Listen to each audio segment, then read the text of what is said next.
মল্লিক বাড়ির রান্নাঘরের পক্ষেতে সবাই স্বাগত। আমি রাখি মল্লিক। আজকে আমি রাঁধবো কাঁচা কাঁঠালের ইঁচড়। কাঁঠাল কাটতে আইছি, এই দেখেন একটাই গাছ, অনেক আদরের।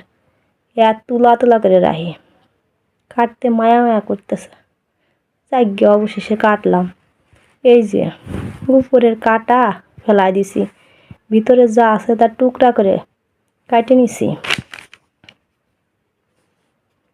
কয়টা চিংড়ি মাছ নিছি, খোসা ছাড়াইয়ে টুকরো করে কাটিয়ে লবণ হলদি মাখাই নিছি, সিদ্ধ করে নিছি।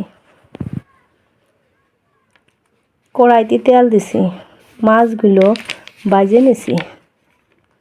আস্ত জিরে, শুকনো মরিচ, দারুচিনি, এলাচ আর 1 কাপ মতো দুধ দিছি, জাল করা ঠান্ডা দুধ। আদা জিরে বাটা, এইবার তেলের মধ্যে এইগুলো দিয়ে আদা জিরে বাটা দিছি। মশলা ভাজা হয়ে গেছে, দুধ দিছি, সিদ্ধ করা ইঁচড় দিছি, লবণ দিছি, হলদি দিছি, সামান্য পরিমাণ চিনি দিছি, নাড়াচাড়া করে দিছি।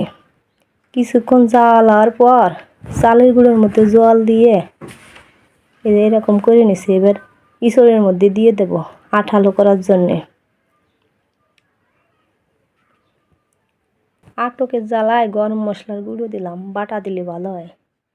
সাথে ঘি দিলাম, নাড়াচাড়া করে আঠালো করে নিছি, নামাই নিছি। অনেক স্বাদ হয়েছিল। কিন্তু নতুন নতুন রান্না দেখার জন্যে অবশ্যই লাইক কমেন্ট ও শেয়ার দিয়েন।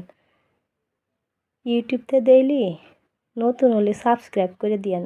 সবার সুস্থ জীবন কামনা করে বিদায় নিচ্ছি।